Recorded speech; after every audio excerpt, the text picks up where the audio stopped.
When you're invited to a SharePoint site, you'll be able to interact with the things you find in that site, different lists and libraries, documents and items, based on your role in relationship to that site or that list. Built in, there are 5 primary roles in SharePoint. The first role is that of an owner. An owner has full control of a site or a list or library and can do anything with it that they want. They own it. Next, we have designers. Their permissions are a little more limited.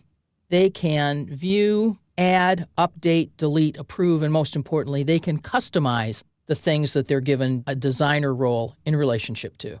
A slightly more limited role is that of editor. Editors have permission to work with items one might find in a site, but they don't have the ability to do things like customize the site's design.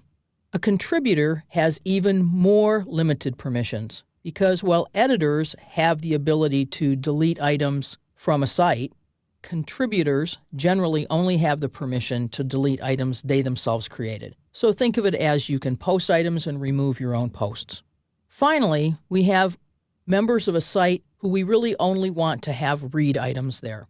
And we'll give them the reader role. So they have the ability to look at any item that's there. They might even have the ability to download a document and edit it, but not to resave it. If they want to save it, they'll need to save it locally on their desktop or laptop. So these are the 5 primary roles. You might have different roles on different SharePoint sites. You may have different roles within a SharePoint site. In SharePoint, roles can be established at the highest level, at the level of a site collection. A site collection is just what it sounds like, a whole collection of sites in one container, generally administered by the same person or group of people, and the members are generally the same people or with a great deal of overlap.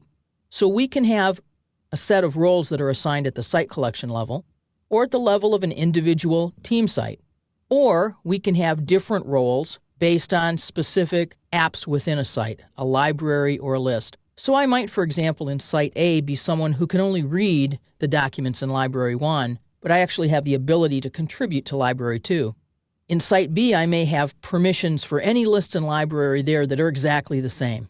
Generally speaking, we want to establish the broadest level of permissions we can. So unless there's a compelling reason for people to have different permissions to Library 1, Library 2, and List 1 in Site A, we would generally simply set the permissions at the level of the site, establish those roles there, and then allow those roles to also work for the libraries and lists.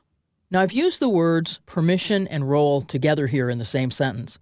When you, in turn, are establishing a site later on in SharePoint, and you need to determine what user roles are, after you've established the roles that are available, you will then assign specific groups of people permissions, and that is how they will get these roles.